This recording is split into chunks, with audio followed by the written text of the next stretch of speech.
ನಮ್ಮ ಗವಿಸಂಪದ YouTube channel ಈಗ ದಾಸೋಹಂ ಎಂದು ಬದಲಾಗಿದೆ. ಲೈಕ್ ಮಾಡಿ ಹಾಗೂ ನಿಮ್ಮ ಕುಟುಂಬ ಮತ್ತು ನಿಮ್ಮ ಸ್ನೇಹಿತರಿಗೆ ಶೇರ್ ಮಾಡಿ ಮತ್ತು ನಿಮ್ಮ ಅನಿಸಿಕೆಗಳನ್ನು ಕಮೆಂಟ್ ಮೂಲಕ ತಿಳಿಸಿ. ಓಂ ಶ್ರೀ ಗುರು ಶಂಭುಲಿಂಗಾಯ ನಮಃ. ಜ್ಞಾನ ಪ್ರತಿಪಾದನ ಸ್ಥಳದ 37ನೇ ಪದ್ಯ. ಚಿತ್ತೊಂದೇ ಪರಮಾರ್ಥದಿಂದ ಅದು ಬಹುರೂಪುವೆತ್ತುದು ಉಪಾಧಿ ಎಂದು ಅರಿವುದಿಂತು. ಚಿತ್ತೊಂದೇ ಪರಮಾರ್ಥದಿಂದ ಫಲವರೆನಿಸಿ ನಿತ್ಯ ಪೂರ್ಣರಾದಾತ್ಮರು ನೆಲೆಸಿರಬೇಕೊಂದು ತನುವಿನೊಳು. ಬಳಿಕದರಿಂದಲ್ಲಿ ಭೋಗವಿತನಿಗೆಂದು ತಿಳಿದು ನೇಮಿಸಲು ಅರಿದಹುದರಿಂದ. ಚಿತ್ತೊಂದೇ ಪರಮಾರ್ಥದಿಂದ ಅದು ಬಹುರೂಪುವೆತ್ತುದು ಉಪಾಧಿ ಎಂದು ಅರಿವುದಿಂತು. ಚಿತ್ತೊಂದೇ ಪರಮಾರ್ಥದಿಂದ ಏಕಾತ್ಮನಾಗಲೋರ್ವನಿಗಾದ ಸುಖ ದುಃಖಾನೀಕವು ಎಲ್ಲರಿಗೆ ಅಪ್ಪುದೇನಲಾಗದು. ಏಕರವಿ ಕಂಪಾದಿ ಜಲದೊಳು ಬೇರೆ ಬೇರೆ ಆ ಕಲ್ಪನೆಯನೇ ತಾಳಿಹುದರಿಂದ. ಚಿತ್ತೊಂದೇ ಪರಮಾರ್ಥದಿಂದ ಅದು ಬಹುರೂಪುವೆತ್ತುದು ಉಪಾಧಿ ಎಂದು ಅರಿವುದಿಂತು. ಚಿತ್ತೊಂದೇ ಪರಮಾರ್ಥದಿಂದ ವಾರಿಸಲೇಕಿನ್ನು ಗುರು ಶಂಭುಲಿಂಗದ ಭೇದ ಭಾವನೆ ಸತ್ಯವಲ್ಲವೆಂದು. ವೇದದ ನೇಹ ನಾನಾಸ್ತಿ ಎಂಬುದು ಮೊದಲಾದ ವಾಕ್ಯದೊಳು ಪೇಳಿಹುದರಿಂದ. ಚಿತ್ತೊಂದೇ ಪರಮಾರ್ಥದಿಂದ ಅದು ಬಹುರೂಪುವೆತ್ತುದು ಉಪಾಧಿ ಎಂದು ಅರಿವುದಿಂತು.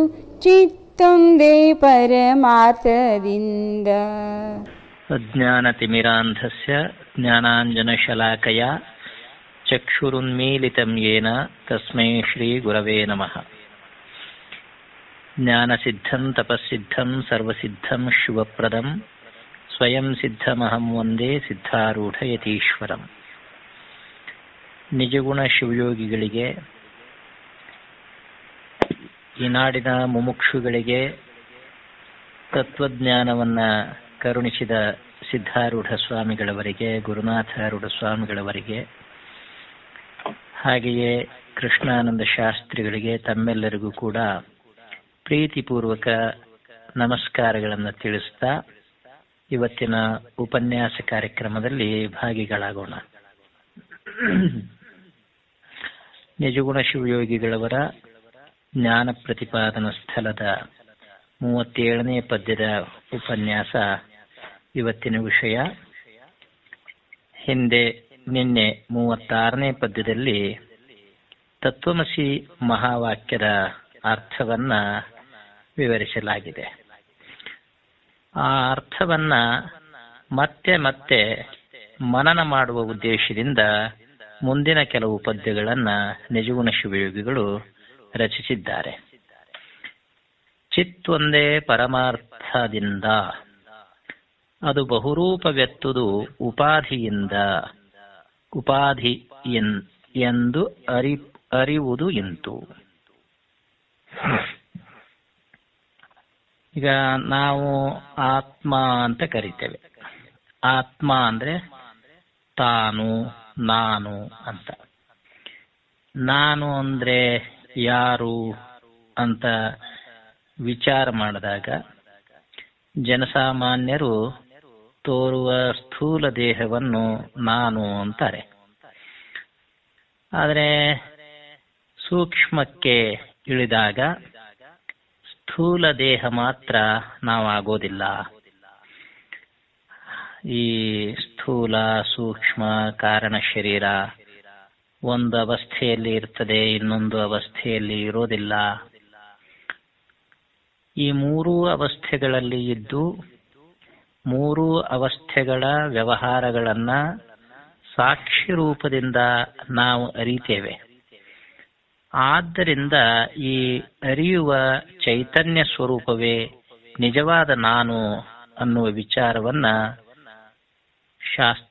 ಶಾಸ್ತ್ರಗಳಿಂದ, ಗುರುಮುಖದಿಂದ, ಶ್ರವಣ ಮನನ ನಿಧಿಧ್ಯಾಸನದಿಂದ, ಚಿಂತನೆಯಿಂದ ನಾವು ತಿಳ್ಕೊಳ್ತೇವೆ.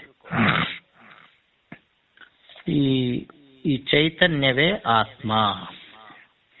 ಈ ಚೈತನ್ಯದ ಸ್ವರೂಪ ಏನು ಅನ್ನುವ ವಿಚಾರವಾಗಿ ಇಲ್ಲಿ ಚರ್ಚೆ ನಡೆದಿದೆ. ಆತ್ಮ ಒಬ್ಬನೋ ಅಥವಾ ಅನೇಕರೋ? ಈಗ ವ್ಯಾವಹಾರಿಕವಾಗಿ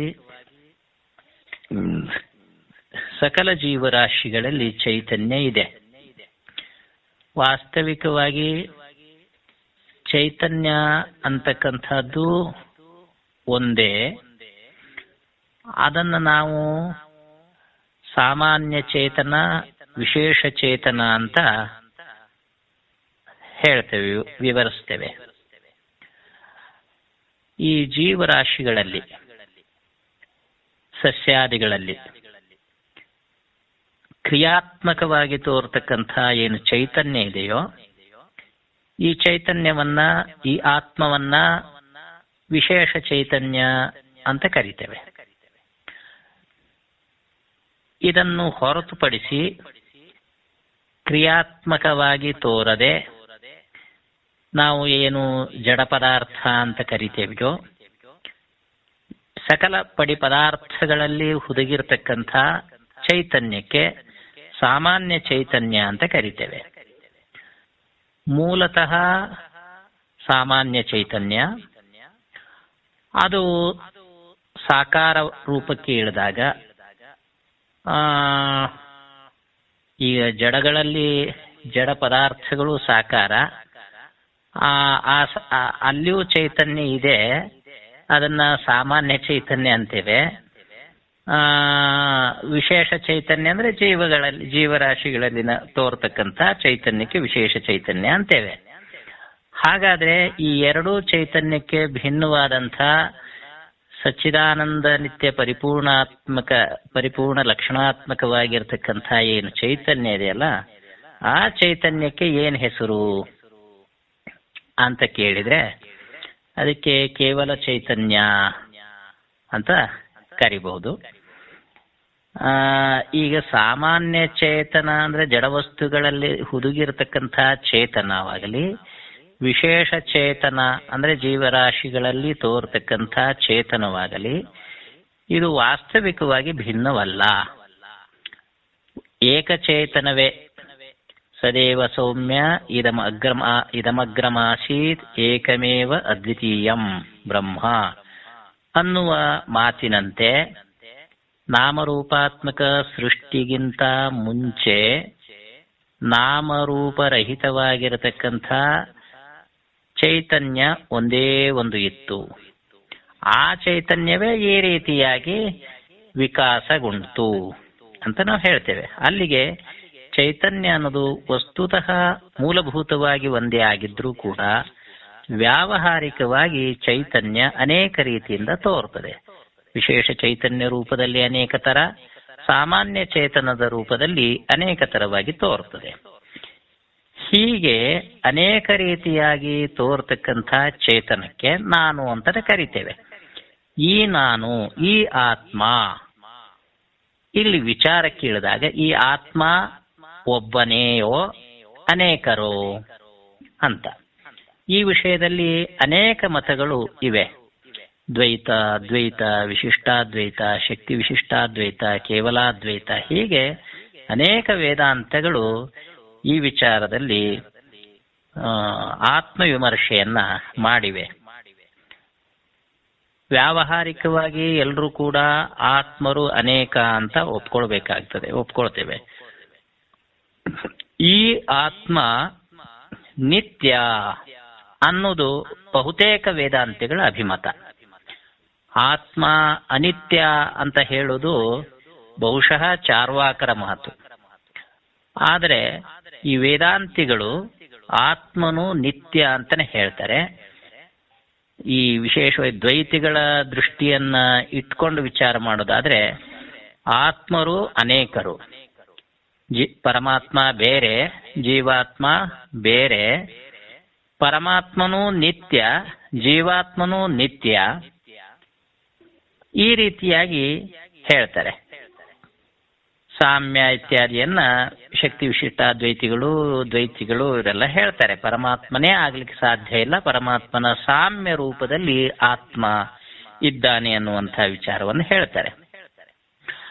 ಶುದ್ಧಾದ್ವೈತಿಗಳು ಅಥವಾ ಶಂಕರಾಚಾರ್ಯರ ಅದ್ವೈತ ಸಿದ್ಧಾಂತಿಗಳು ನಾವೇನು ಹೇಳ್ತೇವೆ ಅಂತ ಕೇಳಿದ್ರೆ ಆತ್ಮನು ಒಬ್ಬನೇ, ಆತ್ಮನು ನಿತ್ಯ, ಈ ಆತ್ಮ ಮೂಲ ಚೈತನ್ಯ ಪರಬ್ರಹ್ಮ ಅಂತ ಏನಿದೆಯೋ ಅದಕ್ಕಿಂತ ಬೇರೆ ಅಲ್ಲ, ಒಂದೇ ಆತ್ಮವೇ ಎಲ್ಲೆಡೆ ಇದೆ ಅಂತ ನಾವು ಅದ್ವೈತ ಸಿದ್ಧಾಂತಿಗಳು ಹೇಳ್ತೇವೆ. ಈ ಒಂದು ವಿಚಾರಕ್ಕೆ ಲೌಕಿಕರು ವ್ಯಾವಹಾರಿಕರು ಪ್ರಶ್ನೆ ಮಾಡ್ತಾರೆ, ಆತ್ಮ ಒಂದೇ ಆದರೆ ಈ ವೈಚಿತ್ರ್ಯ ಯಾಕೆ, ಆತ್ಮ ಒಂದೇ ಅಂತಕ್ಕಂಥದ್ದು ಹೇಗೆ ಅಂತ. ಅದನ್ನ ಇಲ್ಲಿ ನಿಜಗುಣ ಶಿವಯೋಗಿಗಳು ಹೇಳ್ತಾರೆ, ಚಿತ್ತು ಒಂದೇ ಇದೆ, ಅದು ಪಾರಮಾರ್ಥಿಕವಾಗಿ ಸೈದ್ಧಾಂತಿಕವಾಗಿ ನೈಜವಾಗಿ ಚೈತನ್ಯ ಅಂತಕ್ಕಂಥದ್ದು ಒಂದೇ ಒಂದಾಗಿದೆ, ಅದು ಬೇರೆ ಬೇರೆ ಅಲ್ಲ. ಆದರೆ ಉಪಾಧಿಯ ಕಾರಣದಿಂದಾಗಿ ಆ ಒಂದೇ ಒಂದು ಚೈತನ್ಯ ಅನೇಕ ರೀತಿಯಾಗಿ ಕಾಣಿಸ್ತಾ ಇದೆ. ಅದು ಹೇಗೆ ಅಂತ ಕೇಳಿದ್ರೆ ಈ ರೀತಿ ಮುಂದೆ ವಿವರಿಸ್ತಕ್ಕಂಥ ರೀತಿಯಲ್ಲಿ ತಿಳ್ಕೊಳ್ಬೇಕು ಅಂತ ಹೇಳ್ತಾರೆ. ಅದನ್ನ ಇಲ್ಲಿ 2ನೇ ನುಡಿಯಲ್ಲಿ ಹೇಳ್ತಾರೆ, ಫಲವರೆನಿಸಿ ನಿತ್ಯ ಪೂರ್ಣರಾದ ಆತ್ಮರು ನೆಲಸಿರಬೇಕು ಒಂದು ತನುವಿನೊಳು, ಬಳಿಕ ಅದರಿಂದ ಅಲ್ಲಿ ಭೋಗವು ಈತನಿಗೆ ಎಂದು ತಿಳಿದು ನೇಮಿಸಲು ಅರಿದು ಅಹುದರಿಂದ. ಅಂದ್ರೆ ಆತ್ಮ ಅನೇಕ ಮತ್ತು ಈ ಅನೇಕ ಆತ್ಮರು ನಿತ್ಯರು. ಇದನ್ನು ವಿಶೇಷವಾಗಿ ಮಧ್ವಾಚಾರ್ಯರು ಪ್ರತಿಪಾದನೆ ಮಾಡಿರ್ತಕ್ಕಂಥ ದ್ವೈತ ಸಿದ್ಧಾಂತದ ಹಿನ್ನೆಲೆಯಲ್ಲಿ ಅದನ್ನ ಪೂರ್ವ ಪಕ್ಷವನ್ನಾಗಿಟ್ಟುಕೊಂಡು ನಿಜಗುಣ ಶಿವಯೋಗಿಗಳು ಈ ಮಾತನ್ನು ಹೇಳ್ತಿದ್ದಾರೆ. ಆತ್ಮರು ಅನೇಕರು, ಈ ಆತ್ಮರು ನಿತ್ಯರು ಅಂತಕ್ಕಂಥದ್ದು ದ್ವೈತ ಸಿದ್ಧಾಂತದ ಅಭಿಮತ. ಇದನ್ನು ನಾವು ಒಪ್ಕೊಂಡ್ರೆ ಸಮಸ್ಯೆ ಬರ್ತದೆ ಅಂತ ಹೇಳ್ತಾರೆ ಇಲ್ಲಿ. ಹೇಗೆ ಅಂತ ಕೇಳಿದ್ರೆ, ಈಗ ನಾನು ದೇಹಾವಚ್ಛಿನ್ನವಾಗಿರ್ತಕ್ಕಂಥ ಆರೂಢ ಭಾರತಿ ಸ್ವಾಮಿ, ನಾನೊಂದು ಆತ್ಮ, ಕೇಳುವರಾಗತಕ್ಕಂಥ ನೀವು ಪ್ರತಿಯೊಬ್ಬರೂ ಒಂದೊಂದು ಆತ್ಮ. ಈ ಎಲ್ಲ ನಮ್ಮೆಲ್ಲರ ಆತ್ಮ ಪೂರ್ಣ,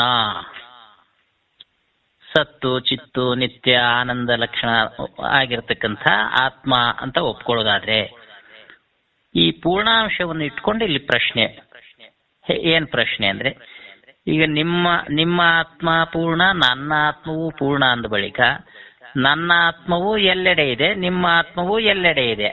ಅಂದ್ರೆ ನನ್ನಲ್ಲಿ ನಿಮ್ಮ ಆತ್ಮ ಇದೆ, ನಿಮ್ಮಲ್ಲಿ ನನ್ನ ಆತ್ಮ ಇದೆ ಅಂದ ಹಾಗಾಯ್ತು. ಹೌದು ಅಂತ ಹೇಳಿದ್ರೆ ನನಗೆ ಸಂಸ್ಕೃತ ಬರ್ತದೆ, ನಿಮಗೂ ಸಂಸ್ಕೃತ ಬರಬೇಕಾಗ್ತದೆ. ನಿಮಗೆ ಇಂಗ್ಲಿಷ್ ಬರ್ತದೆ, ನನಗೆ ಇಂಗ್ಲಿಷ್ ಗೊತ್ತಿಲ್ಲದಿದ್ರು ನನಗೆ ಇಂಗ್ಲಿಷ್ ಬರಬೇಕಾಗಿತ್ತು. ಈ ರೀತಿ ಆತ್ಮರು ಅನೇಕರು ಅಂತ ಹೇಳಿಬಿಟ್ಟು ಈ ಆತ್ಮ ಪರಿಪೂರ್ಣ ಅಂತ ಒಪ್ಕೊಂಡ ಪಕ್ಷದಲ್ಲಿ ಒಂದು ದೇಹದಲ್ಲಿರ್ತಕ್ಕಂಥ ಒಂದು ಆತ್ಮನಲ್ಲಿ ಸಕಲ ದೇಹ ಅವಚ್ಛಿನ್ನವಾಗಿರ್ತಕ್ಕಂಥ ಸಕಲಾತ್ಮರ ಏನು ಅನುಭವ ಇದೆಯೋ ಆ ಎಲ್ಲ ಅನುಭವ ಈ ದೇಹದಲ್ಲಿರ್ತಕ್ಕಂಥ ಆತ್ಮನಲ್ಲಿ ಬಂದು ಬಿಡಬೇಕಾದೀತು ಅನ್ನುವಂಥ ಪ್ರಶ್ನೆ. ಇದು ಸಾಧ್ಯ ಇಲ್ಲ. ನಾನು ಸಂಸ್ಕೃತದಲ್ಲಿ ಮಾತಾಡ್ತೀನಿ, ನನ್ನ ಆತ್ಮ ನಿಮ್ಮ ಆತ್ಮ ಒಂದೇ ಪೂರ್ಣ ಅಂತಂದ್ ಬಳಿಕ ಹಂಗಾದ್ರೆ ನೀವು ಸಂಸ್ಕೃತದಲ್ಲಿ ಮಾತಾಡಿ ನೋಡೋಣ, ಆಗೋದಿಲ್ಲ. ನೀವು ಕೃಷಿ ಮಾಡ್ತೀರಿ, ಕೃಷಿ ವಿದ್ಯೆ ಗೊತ್ತು, ನನಗೆ ಬರುತ್ತಾ? ನನಗೆ ಬರಲ್ಲ. ಇದು ಲೋಕಾನುಭವ.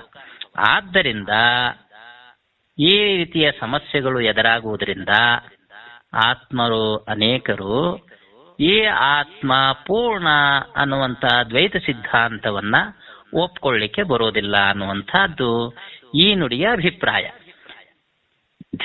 ಇದರ ಮೇಲೆ ಆ ದ್ವೈತ ಸಿದ್ಧಾಂತದ ವಾಸನೆಯ ರೂಪದ ಮರುಪ್ರಶ್ನೆ ನಮ್ಮ ಮೇಲೆ ನಿಜಗುಣ ಶಿವಗಳು ಏನು ಈ ಅಭಿಮತವನ್ನ ಸಿದ್ಧಾಂತವನ್ನ ಅದ್ವೈತ ಸಿದ್ಧಾಂತದ ಸಾರವನ್ನ ನಿರೂಪಣೆ ಮಾಡ್ತಾ ಇದ್ದಾರೋ, ಈ ಅದ್ವೈತ ಪರದ ನಿಲುವಿನ ಮೇಲೆ ದ್ವೈತಿಗಳ ಆಕ್ಷೇಪ ಈ ಎರಡನೇ ನುಡಿಯಲ್ಲಿದೆ.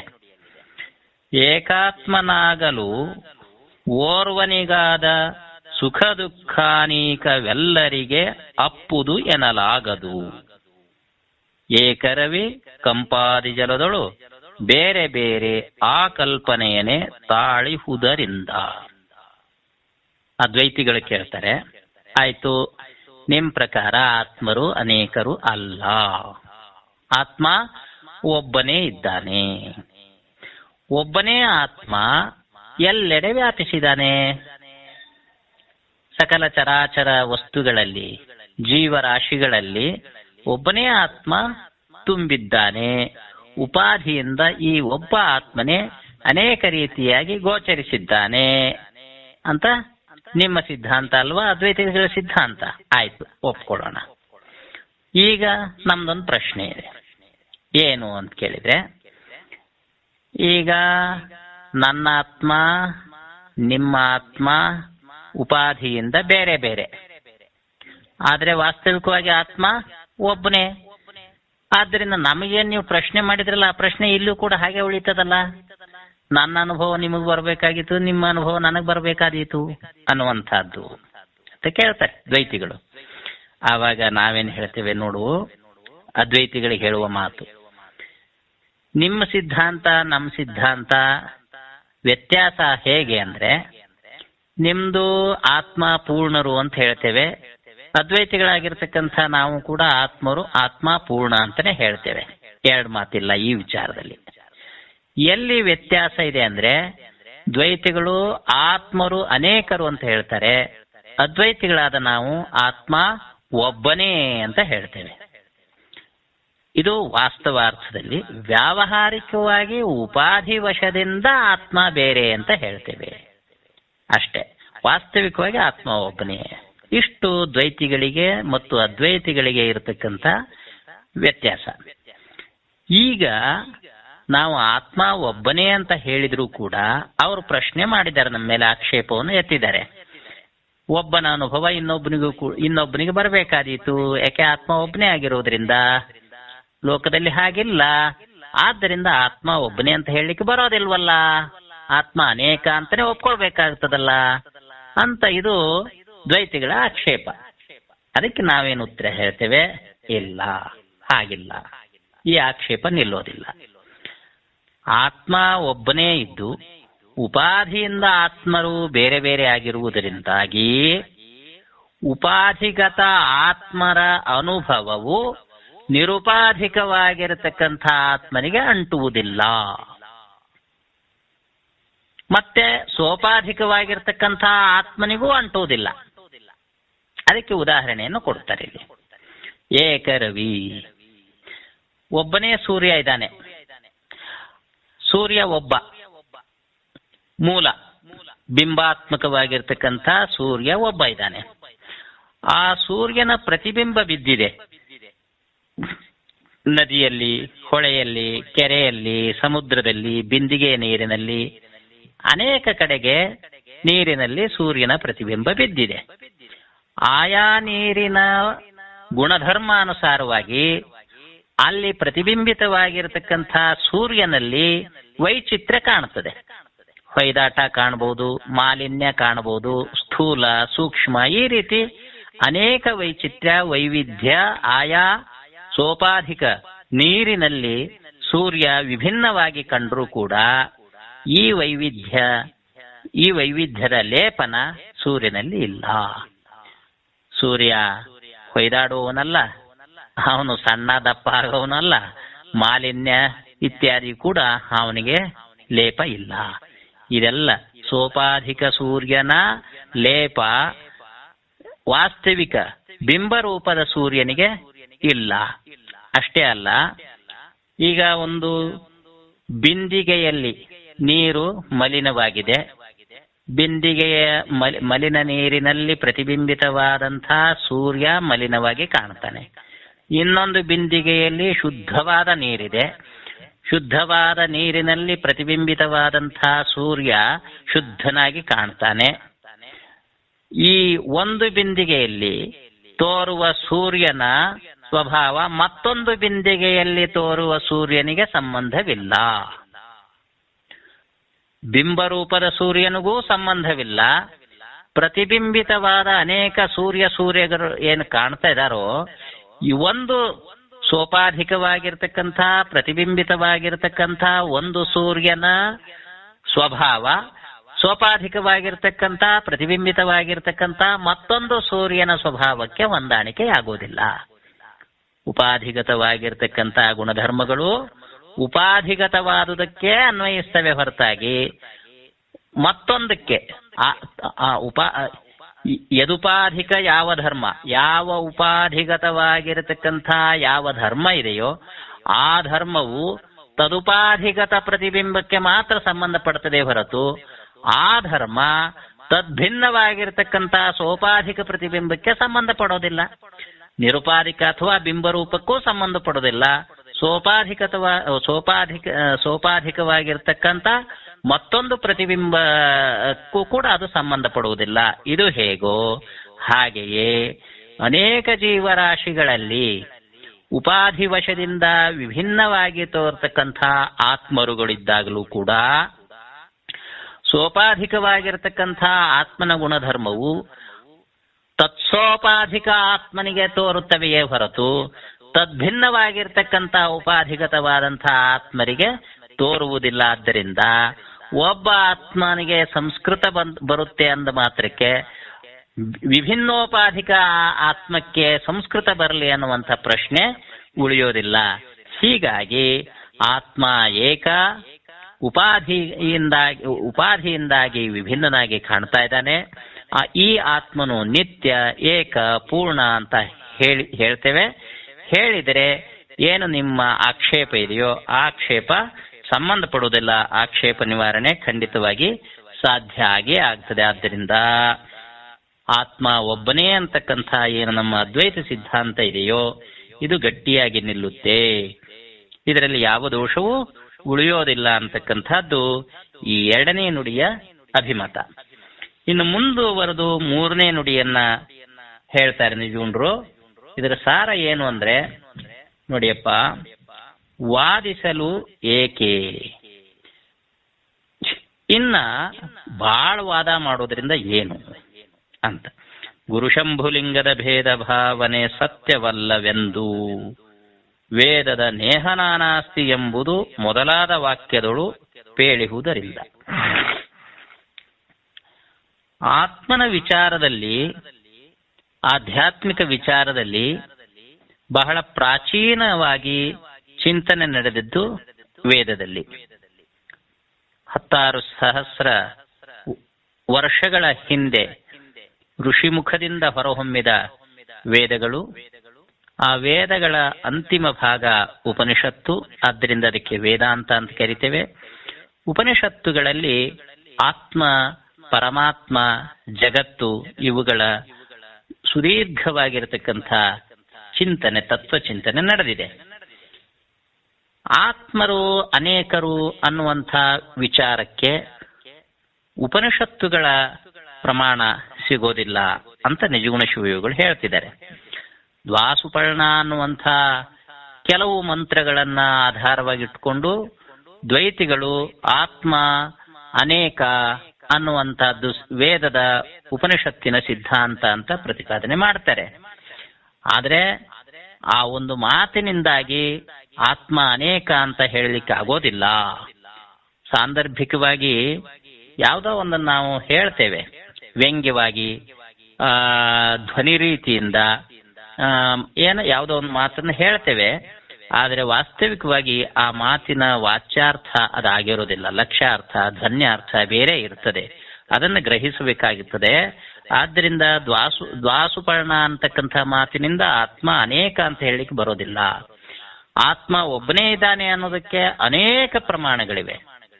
ನೇಹ ನಾನಾಸ್ತಿ ಕಿಂಚನ ಇಹ ನಾಮರೂಪಾತ್ಮಕೆ ಜಗತಿ, ನಾಮರೂಪಾತ್ಮಕವಾಗಿರತಕ್ಕಂಥ ಈ ಜಗತ್ತಿನಲ್ಲಿ ನಾನಾ ಭಿನ್ನ ಭಿನ್ನ ಅಂತಕ್ಕಂಥದ್ದು ಕಿಂಚನ ನಾಸ್ತಿ, ಎಳ್ಳಷ್ಟೂ ಕೂಡ ಇಲ್ಲ, ಸ್ವಲ್ಪವೂ ಕೂಡ ಬೇರೆ ಬೇರೆ ಅಂತಕ್ಕಂಥದ್ದು ಇಲ್ಲವೇ ಇಲ್ಲ ಅಂತ ಹೇಳ್ತದೆ.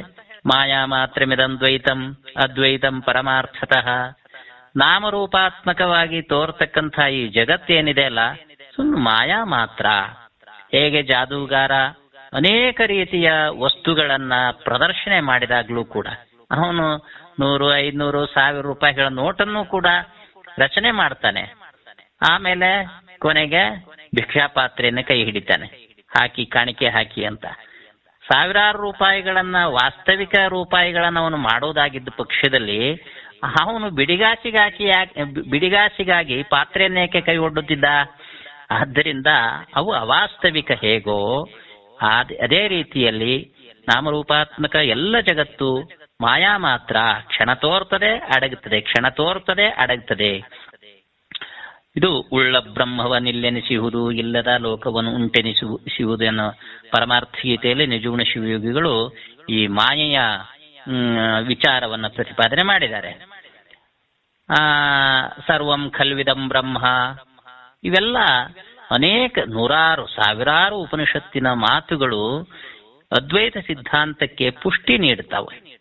ಆದರೆ ದ್ವೈತ ಸಿದ್ಧಾಂತಕ್ಕೆ ಇಷ್ಟು ಹೇರಳವಾಗಿರತಕ್ಕಂಥ ಪುಷ್ಟಿದಾಯಕವಾಗಿರತಕ್ಕಂಥ ಮಾತುಗಳು ಸಿಗೋದಿಲ್ಲ. ಆದ್ದರಿಂದ ನಮ್ಮ ಪ್ರಜಾಪ್ರಭುತ್ವದಲ್ಲಿ ಸಂಖ್ಯಾಬಲ ಯಾವ ಕಡೆಗಿದೆಯೋ ಅದು ಗೆಲ್ತದಲ್ವಾ. ಆದರೆ ವ್ಯಾವಹಾರಿಕವಾಗಿ ಅದೊಂದೇ ಎಲ್ಲದಕ್ಕೂ ಪರಿಹಾರ ಆಗೋದಿಲ್ಲ. ಆದರೆ ಇಲ್ಲಿ ವೇದಾಂತದಲ್ಲಿ ನಮಗೆ ಈ ಸಂಖ್ಯಾಬಲವನ್ನೂ ಕೂಡ ಇಟ್ಕೊಂಡು ಪ್ರತಿಪಾದನೆ ಮಾಡ್ತೇವೆ ಹೊರತಾಗಿ ಸಂಖ್ಯಾ ಪ್ರಾಬಲ್ಯವೇ ಅದ್ವೈತ ಸಿದ್ಧಾಂತಕ್ಕೆ ಮೂಲ ಅಂತ ಹೇಳಲಿಕ್ಕಾಗೋದಿಲ್ಲ. ವಾಸ್ತವಿಕವಾದ ವಿಚಾರವನ್ನು ಇಟ್ಕೊಂಡು ನಾವು ಅದ್ವೈತ ಸಿದ್ಧಾಂತವನ್ನ ಒಪ್ಕೊಳ್ಬೇಕಾಗ್ತದೆ. ನಾವೇನೇ ಹೇಳಿದರೂ ಕೂಡ ನಾವು ದ್ವೈತಿಗಳಾಗ್ಲಿ ಅದ್ವೈತಿಗಳಾಗ್ಲಿ ನಾವು ಏನು ಆಗಿರ್ತೇವೆಯೋ, ಏನು ಓದ್ತೇವೆಯೋ, ಯಾವ ವಾಸನೆಯಲ್ಲಿ ಬೆಳೆದಿರ್ತೇವೆಯೋ ಅದೇ ಸತ್ಯ ಅನ್ನುವಂಥ ದೃಢ ಅಭಿಪ್ರಾಯ ನಮಗೆ ಬಂದ್ಬಿಡ್ತದೆ. ಅವರವರಿಗೆ ನಾವು ಇದನ್ನೇನು ಹೆಚ್ಚಿಗೆ ಹೇಳಬೇಕಾಗಿಲ್ಲ. ಯಾರ್ಯಾರು ಯಾವ್ಯಾವ ಮತವನ್ನ ಅನುಸರಿಸ್ತಿರ್ತಾರೋ, ಏನೇನು ಓದ್ಕೊಂಡಿರ್ತಾರೋ, ಯಾವ ಪರಂಪರೆಯಲ್ಲಿ ಅದೇ ಸರ್ವಸ್ವ ಅನ್ನುವಂಥ ಅಭಿಪ್ರಾಯ ಅವರವ್ರಿಗೆ ಬಂದ್ಬಿಡ್ತದೆ. ಆದ್ರಿಂದ ನಾವು ಬೇರೆಯವ್ರನ್ನ ಖಂಡಿಸಿ ಮಾತಾಡ್ತಕ್ಕಂಥದ್ದು ಅವ್ರಿಗೆ ಹಿಡಿಸೋದಿಲ್ಲ, ಅವರ ಸಿದ್ಧಾಂತ ನಮಗೆ ಹಿಡಿಸೋದಿಲ್ಲ. ಆದ್ರಿಂದ ಈ ಕೆಲವು ವಿಚಾರಗಳಲ್ಲಿ ವಾದದಿಂದ ಯಾವ ತೀರ್ಮಾನವೂ ಆಗೋದಿಲ್ಲ. ಹಾಗಾದ್ರೆ ಸಮಾಧಾನ, ಒಪ್ಪಿಗೆ ಯಾವುದು ಯಾವಾಗ ಆಗ್ತದೆ, ಯಾವುದನ್ನು ಒಪ್ಕೊಳ್ಬೇಕು ಅನ್ನುವಂಥ ಪ್ರಶ್ನೆ ಉಳಿತದೆ. ಅದಕ್ಕೆ ಪ್ರತಿಯೊಬ್ಬರ ಸಂಸ್ಕಾರಗಳು ಕೂಡ ಒಂದೇ ತರ ಇರೋದಿಲ್ಲ. ಸಂಸ್ಕಾರ ಈ ನಮ್ಮಲ್ಲಿ ಅದ್ವೈತಿಗಳಲ್ಲೇ ಒಬ್ಬೊಬ್ಬರ ನಿಲುವು ಒಂದೊಂದ್ ತರ ಇರ್ತದೆ.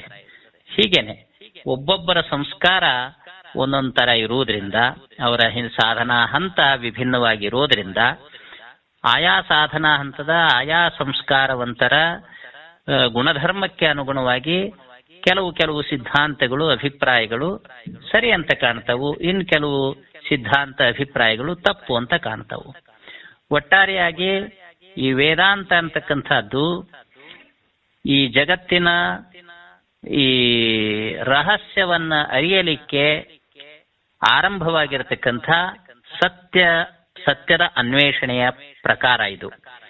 ಈ ಸತ್ಯಾನ್ವೇಷಣೆಯಲ್ಲಿ ಮುಂದೆ ಸಾಗಿರತಕ್ಕಂಥ ಅನುಭವಿಗಳು, ಜ್ಞಾನಿಗಳು ಅವರವರಿಗೆ ಏನೇನು ಅನಿಸ್ತೋ ಅದನ್ನ ಶಾಸ್ತ್ರ ರೂಪದಿಂದ, ಮಂತ್ರ ರೂಪದಿಂದ, ಉಪದೇಶದ ರೂಪದಿಂದ ಈ ಜಗತ್ತಿಗೆ ಕೊಡಮಾಡಿದ್ದಾರೆ. ಆದ್ದರಿಂದ ನಮಗೆ ಯಾವುದು ಸರಿ ಅಂತ ಅನಿಸ್ತದೋ, ಯಾವುದರಿಂದ ನಮ್ಮ ಮನಸ್ಸಿಗೆ ಸಂತೃಪ್ತಿ ಅಂತ ಅನಿಸ್ತದೋ ಅದನ್ನ ಒಪ್ಪಿಕೊಂಡು ನಮಗೆ ಇಷ್ಟವಾಗಿರ್ತಕ್ಕಂಥ ಸಾಧನೆಗಳಲ್ಲಿ ಮುಂದುವರಿಯುವುದರಲ್ಲಿ ತಪ್ಪೇನಿಲ್ಲ. ಅದೇ ಈಗ ನಮ್ಮ ಉಪನಿಷತ್ತುಗಳು ಕೂಡ ಹೇಳ್ತವೆ ಅನಿರ್ವಚನೀಯ ಅಂತ. ಅನಿರ್ವಚನೀಯ ಅಂದ್ರೆ ಇದಮಿತ್ತಂ ಅಂತ ಹೇಳಲಿಕ್ಕೆ ಸಾಧ್ಯನೇ ಇಲ್ಲ. ಆತ್ಮ ಒಬ್ಬ ಅಂತ ಹೇಳಿದ್ರೆ ಮತ್ತೊಂದು ಸಮಸ್ಯೆ, ಆತ್ಮ ಬೇರೆ ಬೇರೆ ಅಂತ ಹೇಳಿದ್ರೆ ಮತ್ತೊಂದು ಸಮಸ್ಯೆ, ಆತ್ಮ ನಿತ್ಯ ಅಂತ ಹೇಳಿದ್ರೆ ಮತ್ತೊಂದು ಸಮಸ್ಯೆ, ಆತ್ಮ ಅನಿತ್ಯ ಅಂತ ಹೇಳಿದ್ರೆ ಇನ್ನೊಂದು ಸಮಸ್ಯೆ. ಹೀಗೆ ಏನ್ ಹೇಳಿದ್ರು ಒಂದೊಂದು ರೀತಿಯ ಸಮಸ್ಯೆಗಳು ಹುಟ್ಕೊಳ್ತಾವು. ಒಂದು ದೃಷ್ಟಿಕೋನದಿಂದ ಸಮಾಧಾನ ಆಗ್ತದೆ, ಇನ್ನೊಂದು ದೃಷ್ಟಿಕೋನದಿಂದ ಸಮಾಧಾನ ಆಗೋದಿಲ್ಲ. ಯಾವುದೇ ಒಂದು ಅಭಿಪ್ರಾಯ, ಯಾವುದೇ ಒಂದು ಸಿದ್ಧಾಂತ ಸರ್ವಾತ್ಮಕವಾಗಿ ಸಮಾಧಾನ ಕೊಡಬೇಕಂತೇನಿಲ್ಲ. ಈಗ ಜ್ವರಕ್ಕೆ ಕೊಡ್ತಕ್ಕಂಥ ಔಷಧ ತಲೆನೋವಿಗೂ ಅದು ಔಷಧಿ ಆಗಬೇಕು ಅಂತ ನಿರೀಕ್ಷೆ ತಪ್ಪಾಗ್ತದೆ. ಹಾಗೆ ಕರ್ಮಿಗಳಿಗೆ ಬೇರೆ ಬೋಧನೆ ಮಾಡಬೇಕಾಗ್ತದೆ, ಉಪಾಸಕರಿಗೆ ಬೇರೆ ಬೋಧನೆ ಮಾಡಬೇಕಾಗ್ತದೆ, ಜ್ಞಾನಿಗಳಿಗೆ ಬೇರೆ ಬೋಧನೆ ಮಾಡಬೇಕಾಗ್ತದೆ. ಎಲ್ಲವೂ ಆದಂಥವನಿಗೆ ಎಲ್ಲವನ್ನೂ ಒಳಗೊಂಡ ಬೋಧನೆಯನ್ನ ಮಾಡಬೇಕಾಗ್ತದೆ. ಅದು ತಪ್ಪಾಗೋದಿಲ್ಲ. ಹೀಗೆ ವೇದದ ನೇಹ ನಾನಾಸ್ತಿ ಎಂಬುದು ಮೊದಲಾದ ವಾಕ್ಯಗಳು ಪೇಳಿಹುದರಿಂದ ಉಪನಿಷತ್ತು ವೇದಾಂತ ವಾಕ್ಯಗಳು ಇಲ್ಲಿ ಯಾವುದು ಬೇರೆ ಇಲ್ಲ, ಎಲ್ಲ ಒಂದೇ ಆತ್ಮವೇ ಎಲ್ಲ ಚರಾಚರ ವಸ್ತುಗಳಲ್ಲಿ ವ್ಯಾಪಿಸಿ ತುಂಬಿದೆ ಅಂತ ಹೇಳಿದ್ರಿಂದ ಆತ್ಮ ಒಬ್ಬನೇ ಇದ್ದಾನೆ ಹೊರತು ಆತ್ಮ ಅನೇಕರಲ್ಲ. ಈ ಆತ್ಮ ಬ್ರಹ್ಮ ಬೇರೆ ಬೇರೆ ಅಲ್ಲ, ಒಂದೇ ಆಗಿದೆ, ಉಪಾಧಿಯಿಂದ ಬೇರೆಯಾಗಿದೆ, ನಿರುಪಾಧಿಕವಾಗಿ ಏಕವೇ ಆಗಿದೆ. ಇದನ್ನ ಹಿಂದಿನ ಪದ್ಯದಲ್ಲಿ ತತ್ವಮಸಿ ಮಹಾವಾಕ್ಯದ ವಿಶ್ಲೇಷಣೆ ಮಾಡುವಾಗ ತಿಳಿಸಿದ್ದಾರೆ. ತತ್ ಅದು, ತ್ವಂ ನೀನು, ಅಸಿ ಇದ್ದಿ ಅದು ನೀನಾಗಿದ್ದಿ, ಅದು ಅಂದ್ರೆ ಆ ಪರಮಾತ್ಮ, ನೀನು ಅಂತಂದ್ರೆ ನೀನು ಜೀವ, ಅಸಿ ಅಂದ್ರೆ ಇದಿ, ಪರಮಾತ್ಮನೇ ಜೀವಾತ್ಮನಾಗಿರ್ತಕ್ಕಂಥ ನೀನು ಪರಮಾತ್ಮನೇ ಆಗಿದ್ದಿ ಅಂತ ಹೇಳ್ತಾರೆ. ಅಲ್ಲಿ ಭಾಗತ್ಯಾಗ ಲಕ್ಷಣ, ಜಹದ ಅಜಹಲ್ ಲಕ್ಷಣಗಳನ್ನ ಬಳಸಿಕೊಂಡು ಅದರ ಸಮನ್ವಯವನ್ನ ಮಾಡಿದ್ದಾರೆ. ಅಲ್ಲಿ ತತ್ ಅನ್ನೋ ಪದಕ್ಕೆ ವಾಚ್ಯಾರ್ಥ ಏನ್ ಹೇಳಿದ್ರು, ಮಾಯೋಪಾಧಿಕವಾಗಿರ್ತಕ್ಕಂಥ ಪರಮಾತ್ಮ ಅಂತ ಹೇಳಿದ್ರು. ಲಕ್ಷ್ಯಾರ್ಥವನ್ನ ಏನು ಹೇಳಿದ್ರು, ಉಪಾಧಿರಹಿತವಾಗಿರ್ತಕ್ಕಂಥ ಸತ್ ಚಿತ್ ನಿತ್ಯ ಆನಂದ ಪರಿಪೂರ್ಣ ಲಕ್ಷಣವಾಗಿರ್ತಕ್ಕಂಥ ಚೈತನ್ಯ ಅಂತ ಹೇಳಿದ್ರು. ಹಾಗೆ ತ್ವಂ ಅಂತಕ್ಕಂಥ ಪದಕ್ಕೆ ಶರೀರ ಇಂದ್ರಿಯಾದಿಗಳ ಅಭಿಮಾನಕ್ಕೆ ಬಿದ್ದು ಏನು ವ್ಯವಹಾರ ಮಾಡತಕ್ಕಂಥ ಚೈತನ್ಯ ಇದೆಯಲ್ಲ, ಜೀವ ಚೈತನ್ಯ, ಇದಕ್ಕೆ ತ್ವಂ ಅಂತಕ್ಕಂಥ ಪದಕ್ಕೆ ವಾಚ್ಯಾರ್ಥ ಅಂತ ಹೇಳಿದ್ರು. ಲಕ್ಷ್ಯಾರ್ಥ ಅಂತ ಏನು ಹೇಳಿದ್ರು, ಈ ಎಲ್ಲ ಅವಿದ್ಯೋಪಾಧಿಕವಾಗಿರ್ತಕ್ಕಂಥ ಚೈತನ್ಯ ಜೀವ ಅಂತ ಅನಿಸ್ಕೊಳ್ತಾನೆ, ಇದು ವಾಚ್ಯಾರ್ಥ.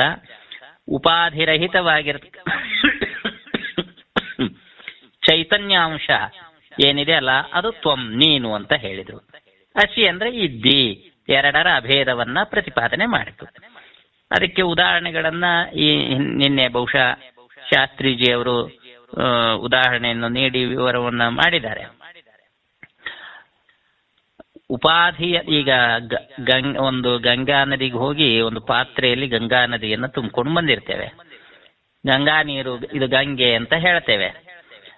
ಅಲ್ಲಿ ಗಂಗೆ ವಿಶಾಲವಾದಂತಹ ಪ್ರದೇಶದಲ್ಲಿ ಹರಿತದೆ, ತೀರ ಇದೆ, ಅಲ್ಲಿ ನೌಕೆ ಇದೆ, ನೂರಾರು ಸಾವಿರಾರು ಜನ ಇದ್ದಾರೆ, ಅದು ಗಂಗೆ. ಇಲ್ಲೊಂದು ಸಣ್ಣ ಪಾತ್ರೆ, ಇದು ತೀರ ಇಲ್ಲ, ನೌಕೆ ಇಲ್ಲ, ನೂರಾರು ಜನರಿಲ್ಲ, ಇದೆಂಗೆ ಆ ಗಂಗೆ ಅನ್ನುವಂತ ಪ್ರಶ್ನೆ. ಅದಕ್ಕೆ ಅಲ್ಲಿ ಉಪಾಧಿ, ತೀರಾದಿಗಳು, ಜನ ನೌಕಾದಿಗಳು ಉಪಾಧಿ, ಇಲ್ಲಿ ಪಾತ್ರೆ ಉಪಾಧಿ. ಅಲ್ಲಿ ತೀರ, ನೌಕೆ, ಜನರನ್ನು ಒಳಗೊಂಡಿರುವಂತ ನೀರು ಗಂಗೆ, ಜಲರೂಪ ಗಂಗೆ ಏನಿದೆ ಅಲ್ಲ ಅದು ಆ ಗಂಗೆ ಮಾತ್ರ ಇಟ್ಕೊಳ್ಬೇಕು. ಉಪಾಧಿಯನ್ನು ಹೊರತುಪಡಿಸಿದ ಗಂಗೆಯನ್ನು ಮಾತ್ರ ಇಟ್ಕೊಂಡ್ರೆ, ಇಲ್ಲಿ ಪಾತ್ರೆ ಎಂಬ ಉಪಾಧಿಯನ್ನು ಹೊರತುಪಡಿಸಿ ಪಾತ್ರೆಯಲ್ಲಿನ ನೀರು ಮಾತ್ರ, ಗಂಗೆ ಮಾತ್ರ ಅನ್ನುವಂಥ ನಿರುಪಾಧಿಕ ಗಂಗೆಯನ್ನು ಇಟ್ಕೊಂಡ್ರೆ ಆ ಗಂಗೆ ಬೇರೆಯಲ್ಲ, ಈ ಗಂಗೆ ಬೇರೆ ಅಲ್ಲ. ಉಪಾಧಿಗಳನ್ನ ಬಿಡಬೇಕಾಗ್ತದೆ, ನಿರುಪಾಧಿಕವನ್ನ ಹಿಡಿಯಬೇಕಾಗ್ತದೆ. ಈ ರೀತಿ ಜಹತ್ ಅಜಹತ್, ಬಿಟ್ಟು ಬಿಡದಿರುವ ಲಕ್ಷಣವನ್ನ ಆಶ್ರಯಿಸಿ ಆ ಪರಬ್ರಹ್ಮವೇ, ಸಚ್ಚಿದಾನಂದ ನಿತ್ಯ ಲಕ್ಷಣಾತ್ಮಕವಾಗಿರ್ತಕ್ಕಂಥ ಪರಬ್ರಹ್ಮವೇ ನೀನಾಗಿರುವಿ. ಚೈತನ್ಯ, ನಿನ್ನ ಚೈತನ್ಯ, ಪರಬ್ರಹ್ಮದ ಚೈತನ್ಯ, ಚೈತನ್ಯಾಂಶದಲ್ಲಿ ವಿಭಿನ್ನವಿಲ್ಲ, ಭಿನ್ನವಿಲ್ಲ, ಏಕರೀತಿಯಾಗಿದೆ, ಒಂದೇ ಆಗಿದೆ ಅಂತ ಸಮನ್ವಯನು ಮಾಡಿದ್ದಾರೆ. ಆದ್ದರಿಂದ ಇಲ್ಲಿ ಏನು ಹೇಳ್ತಿದ್ದಾರೆ, ನಾನು ಈ ಆತ್ಮ ಒಂದೇ ಆಗಿದೆ, ಆತ್ಮ ಪರಮಾತ್ಮ ಬೇರೆ ಬೇರೆ ಅಲ್ಲ. ಆ ಪರಮಾತ್ಮ ಏನು ಸತ್ತು ಚಿತ್ತು ನಿತ್ಯ ಆನಂದ ಲಕ್ಷಣ ಪರಿಪೂರ್ಣ ಲಕ್ಷಣದಿಂದ ಕೂಡಿದಾನೆಯೋ, ನಿನ್ನಾತ್ಮವೂ ಕೂಡ ಸತ್ ಚಿತ್ ನಿತ್ಯ ಆನಂದ ಪರಿಪೂರ್ಣ ಲಕ್ಷಣದಿಂದ ಕೂಡಿದೆ. ಆದ್ದರಿಂದ ನೀನು ಪರಮಾತ್ಮನೇ ಆಗಿದ್ದಿ, ಬೇರೆ ಅಲ್ಲ ಅಂತ ಪುನಃ ಪುನಃ ಪುನಃ ಪುನಃ ಅನುಸಂಧಾನವನ್ನು ಮಾಡಿ ನಿನ್ನ ಆತ್ಮಸ್ವರೂಪವನ್ನ ಗಟ್ಟಿ ಮಾಡಿಕೋ, ನಿನ್ನ ತಿಳುವಳಿಕೆಯನ್ನ ಇನ್ನೂ ಗಟ್ಟಿ ಮಾಡಿಕೋ ಅಂತಕ್ಕಂಥ ಉದ್ದೇಶದಿಂದ ನಿಜಗುಣ ಶಿವಯೋಗಿಗಳು ಇಲ್ಲಿ ಈ ಮನನ ರೂಪದ ಈ ಪದ್ಯವನ್ನ ಇಲ್ಲಿ ನಿರೂಪಣೆ ಮಾಡಿದ್ದಾರೆ. ಸಮಯ ಎಷ್ಟಾಯ್ತು ನನಗೆ ಗೊತ್ತಿಲ್ಲ. ಇಲ್ಲಿಗೆ ಉಪನ್ಯಾಸವನ್ನ ಮುಕ್ತಾಯ ಮಾಡಬೇಕು ಅಂತ ನನಗನ್ನಿಸ್ತದೆ. ಶಾಸ್ತ್ರೀಜಿಯವರು